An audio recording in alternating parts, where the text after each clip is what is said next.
ضروریات زندگی کا کیسے تعین کریں؟ ضروریات زندگی کو اس طرح ڈٹرمائن کیا جائے کہ جس طرح سماج کا بیشتر حصہ وقت گزار رہا ہے اور وقت گزر بھی سکتا ہے، تو آپ اس طریقے کو اس کی ضرورت کہیں، اور جس چیز کے بغیر گزارا ہو سکتا ہے اسے غیر ضروری کہیں۔ تو اگر آپ کو کنوینس کی ضرورت ہے، گاڑی چاہیے تو ضرور لیں، لیکن اگر ماڈل تیار نہ ہو تو کیا فرق پڑتا ہے؟ ضرورت وہ جس کے ساتھ آپ کا کام چل سکے، اور جہاں نمائش پیدا ہوتی ہے وہ غیر ضروری ہے۔ مثلا مکان ایسا ہونا چاہیے کہ چھت سے بارش نہ آئے، مگر ڈیکوریشن غیر ضروری ہے۔ اس لیے آپ یہ دیکھیں کہ جس چیز کو کم داموں میں سادگی سے حاصل کیا جا سکے اس کے لیے زیادہ دام غیر ضروری ہیں۔ کھانے پینے کی ضرورت تو سب کی ہے، باقی آپ کی اولاد کی بات ہے۔ تو اگر اولاد کو یہ پتا ہو کہ ہمارا والد ہمارے لیے دوزخ کی طرف رجوع کر رہا ہے، اور اگر آپ کو مشاہدہ بھی ہو جائے، تو میرا خیال ہے کہ کوئی اولاد ایسی نہیں ہے جو یہ چاہے کہ ان کا باپ یہاں یا وہاں تکلیف میں جائے۔ اولاد کی خاطر کہیں ایسا نہ ہو کہ آپ اولاد کو ہی مصیبت میں ڈال دیں، یہ آپ اولاد کے نام پر ہی کریں گے۔ مثلا ایک آدمی ناجائز پیسہ لے آیا اور اولاد کو میز پر بٹھا کر کہا کہ بچوں اب بسم اللہ کرو۔ اب وہ بسم اللہ کے نام پر زہر کھا رہے ہیں۔ بچے اس بات سے آشنا نہیں ہے کہ وہ کیا کھا رہے ہیں، وہ تو اپنا جائز حق سمجھ رہے ہیں کہ ہمارے والد صاحب جو کچھ لائے ہیں وہ صحیح ہے۔ آپ ان کو بے خبر رکھ کے انہیں پریشان کر رہے ہیں۔ اس طرح والدین ہی اولاد کو نقصان پہنچاتے ہیں۔ میں آپ کو بتاتا رہا ہوں کہ غریب لوگوں میں بھی لائق اولاد پیدا ہوئی ہے۔ آپ کو جو لوگ بڑے بڑے نظر آ رہے ہیں، ان سے اگر پتہ کرو کہ ان کی زندگی میں کیا کیا واقعات تھے تو پھر پتہ چلے گا۔ تو آپ اپنی زندگی میں اپنی اولاد کی خاطر اپنے آپ پر اتنی ہلاکت پیدا نہ کریں کہ آخر میں اولاد پر ہی یہ ہلاکت اترے۔ اولاد کے لیے کام ضرور کرو، کام بھی اتنا کرو جتنا مناسب ہو، لیکن ایسا نہ کرو کہ کل کو اگر آپ نہ ہوں تو وہ گمراہی پر مجبور ہو جائیں۔ کام کرنا تو ضروری ہے اولاد کے لیے۔ ایک آدمی ڈاکہ ڈالا کرتا تھا، جنگل سے جو کوئی گزرتا وہ پکڑ لیتا اور کہتا کہ سینڈ اینڈ ڈلیور، جو کچھ ہے رکھ دو۔ اس طرح سب کچھ لے لیا کرتا تھا۔ ان پیسوں سے وہ غریبوں کی مدد بھی کرتا تھا۔ ایک دن وہاں سے ایک بزرگ گٹھری لے کر گزرے۔ ڈاکو نے کہا یہ رکھ۔ بابا نے کہا بات یہ ہے کہ میں یہ رکھ تو دیتا ہوں، لیکن تم اسے کیا کرو گے؟ کیا تمہارے کوئی لواحقین ہیں جن میں یہ تقسیم کرو گے؟ اگر لواحقین ہے تو ان سے جا کے پوچھو کہ اگر اس کے بدلے تمہیں جہنم میں جانا پڑا تو کیا وہ تمہارا ساتھ دیں گے؟ اس نے کہا یہ کون سی بات ہے، زندگی میں ساتھ ہیں تو آگے بھی ساتھ ہی ہوں گے۔ تو وہ ڈاکو گیا اور پہلے ماں سے بات کی کہ اگر اس رزق سے مجھے کوئی گرفت ہوئی تو کیا ساتھ دو گی؟ اس نے کہا بیٹا ہم کب کہتے ہیں کہ تو ناجائز مال لا، ہم تو کہتے ہیں کہ رزق لا مگر جائز لا، یہ نہ ہو کہ ہم رزق کے بدلے میں جہنم میں تیرے ساتھ چلے جائیں۔ لواحقین میں سے ہر ایک نے کہا کہ ہم ساتھ نہیں دیں گے۔ تو وہ بابا جی کے پاس گیا اور کہا کہ کوئی ساتھ نہیں دے گا۔ بابا جی نے کہا کہ جنہوں نے تیرا ساتھ نہیں دینا ان کا تو ساتھ کیوں دے رہا ہے؟ پھر اسے ساری بات سمجھا دی۔ اس طرح وہ درویش اسے درویش بنا کے چلا گیا۔ تو بڑی آسان سی بات ہے کہ آپ جس کی خدمت کر رہے ہیں اسے گمراہ نہ رکھو، اندھیرے میں نہ رکھو۔ خدمت اگر کر رہے ہو تو اسے غلط شے نہ کھلاؤ، تم اس کے خادم ہو۔ اگر آپ کا باورچی یا بیوی کھانے میں کوئی غلط شے پکا دے تو پھر یہ ناانصافی ہے۔ اگر آپ کمائی میں کوئی غلط چیز لا کر کھلا دیں تو یہ ناانصافی ہے۔ تو اپنے لواحقین کو صحیح شعور کے ساتھ سرو کرو۔ آپ سمجھتے ہیں کہ زندگی صرف پیسہ ہی ہے، زندگی شعور بھی ہے، زندگی ڈیولپمنٹ بھی ہے۔ تو آپ ان کو خیال دیں، ان سے دوستی کریں، اولاد کو زندگی سے آگاہ کریں، موت سے آگاہ کریں اور دوسرے واقعات سے بھی۔ اولاد کو صرف پیسہ دے کے آپ سمجھتے ہیں کہ فرض پورا ہو گیا، تو ایسا نہیں ہے۔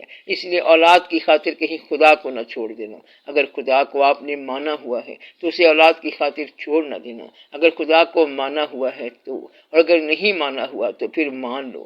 لواحقین کی اتنی سی کہانی ہے۔ اگر زندگی میں ایسی کوئی غلطی ہو چکی ہے تو اس کا طریقہ ہے توبہ، بجائے اس کے کہ آپ اس سوچ میں پڑ جائیں کہ کیا ہوا اور کیا نہ ہوا۔ توبہ کر لیں، آئندہ سے اپنی اصلاح کریں اور اپنے آپ کو درست رکھیں، اولاد کی خدمت کریں تو آپ اولاد کے یہاں بھی ساتھی بن جائیں گے اور آئندہ کے لیے بھی ساتھی بن جائیں۔ اللہ تعالیٰ کی عبادت کا اگر موقع ملا ہے تو شکر کرو۔ بعض اوقات آرزو اللہ کے قریب لاتی ہے، بعض اوقات فاقہ خدا کے قریب لاتا ہے، غم بھی خدا کے قریب لاتا ہے، بعض اوقات کوئی بیماری خدا کے قریب لاتی ہے۔ تو یہ سارے کے سارے اللہ کی طرف سے دعوت نامے ہیں کہ آؤ ہمارے پاس۔ مثلا بیماری کے ذریعے اللہ کے قریب آ گئے تو پھر اسے کہا جاتا ہے کہ تو بیماری کی بات چھوڑ، یہاں آنا تھا تو آ گیا، تو اب اللہ کے ساتھ بندے والا معاملہ کر۔ تو آپ سمجھ رہے ہیں کہ اللہ کی طرف آنے کی وجہ بیماری تھی، اور اب تعلق کی وجہ یہ بیماری نہ رہ جائے، اب اس کے ساتھ تعلق بنا لو۔ بیماری تو صرف وہاں تک لانے والی ہے، ورنہ تو جب بیماری ٹھیک ہو جائے گی آپ گھر واپس چلے جائیں گے۔ بیماری آپ کو وہاں تک لے گئی، اور جب آپ وہاں چلے گئے تو بیماری کی کیا ضرورت، آپ اب وہاں رہیں۔ جب اللہ تعالیٰ کے پاس آپ پہنچ ہی گئے ہیں تو اللہ تعالیٰ کے پاس اللہ کے نام پر ہیں، اب جو کچھ ہوگا وہ ٹھیک ہی ہوگا، بیماری بھی دور ہو جائے گی اور آسودگی بھی آ جائے گی۔ یہ نہ ہو کہ آپ کو فوری طور پہ پیسہ مل جائے اور کل کو آپ باغی ہو کر واپس چلے جائیں۔ اب آپ کا فیصلہ یہ ہونا چاہیے کہ جس حال میں وہ رکھ رہا ہے اس کی مہربانی ہے، جو کچھ عطا فرما رہا ہے یہ اس کی مہربانی ہے۔ اگر آپ کا یقین اتنا پختہ ہو جائے تو انشاءاللہ تعالی حالات ٹھیک ہوئے پڑے ہوں گے، تو حالات ٹھیک ہو جائیں گے۔ یہ نہ ہو کہ جب تک حالات ٹھیک ہو بندہ واپس چلا جائے۔ جب یہ یقین ہو جائے کہ بندہ واپس نہیں جائے گا تو حالات فوراً ٹھیک ہو جائیں گے۔ اس لیے یہ دعا کریں کہ یا رب العالمین اب ہمارے حالات درست فرما۔ ہم یقین کو چھوڑنے والے نہیں ہیں، ہم یقین میں پکے ہیں۔ جو ہم سے غلطی ہو گئی اس کو تو اس لیے معاف فرما کہ تو معاف فرمانے والا ہے۔ ہم غلطی رپیٹ نہ کرنے کا وعدہ کرتے ہیں۔ یا رب العالمین تو ہم پر اپنا رحم فرما، کہیں ہمیں مایوسی کے قریب نہ لے جانا۔ تو خود کہتا ہے کہ میری رحمت سے مایوس نہ ہونا، اور ہم یہ دعا کرتے ہیں کہ ہمیں رحمت سے مایوس نہ کرنا۔ یہ تیرا حکم ہے کہ میں تیری رحمت سے، یہ تیرا حکم ہے کہ میری رحمت سے مایوس نہ ہونا، اور یہی ہماری خواہش ہے کہ ہمیں اپنی رحمت سے مایوس نہ کرنا، اور ہم پر ہماری استعداد سے زیادہ بوجھ نہ ڈالنا۔ یا رب العالمین ہم زندگی کو آرام سے گزارنا چاہتے ہیں، اس آرام کا تو انتظام فرما دے، باقی ہم تیرے ساتھ ہی رہیں گے۔ یا اللہ ہمارے لواحقین کا تو انتظام فرما دے، ان کو آسانی سے زندگی گزارنے دے۔ ہم آج بھی تیرے تابع دار ہیں اور ہمیشہ کے لیے رہیں گے، یہاں بھی ہم تیرے ہیں اور آئندہ بھی۔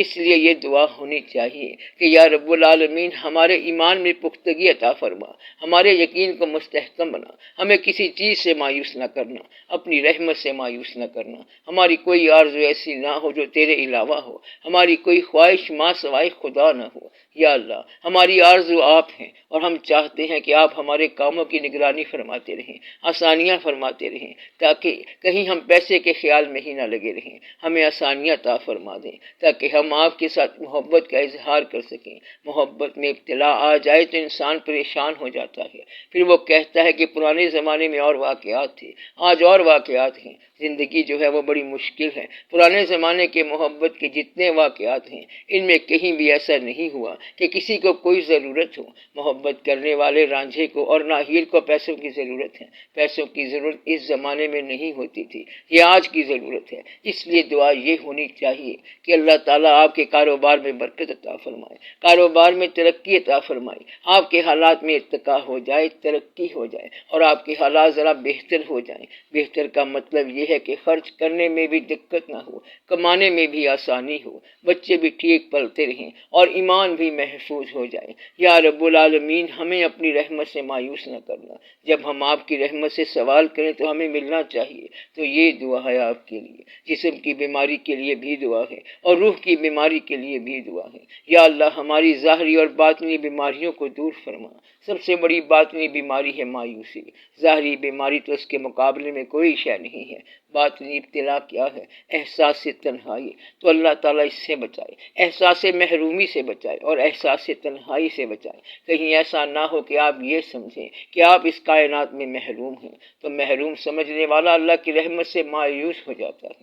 اگر یہ خیال آ جائے کہ مجھ پر ظلم ہوا ہے، میں مظلوم ہوں، تو پھر بھی وہ مایوس ہو جائے گا۔ دعا یہ کرو کہ اللہ تعالیٰ آپ کو محروم بھی نہ کرے، مظلوم بھی نہ کرے اور مایوس بھی نہ کرے۔ اللہ تعالیٰ آپ کو سرشار رکھے۔ اگر کوئی غریب ہے تو اللہ اسے خوشی کے ساتھ رکھے۔ یا اللہ غریبی بھی ایسی ہو کہ ہم خوش رہیں، اور دولت دے تو ایسی ہو جس سے ہم باغی نہ ہوں۔ یا اللہ دولت وہ دے کہ ہم باغی نہ ہوں، اور غریبی وہ دے کہ ہم مایوس نہ ہوں۔ آمین برحمتک یا ارحم الراحمین۔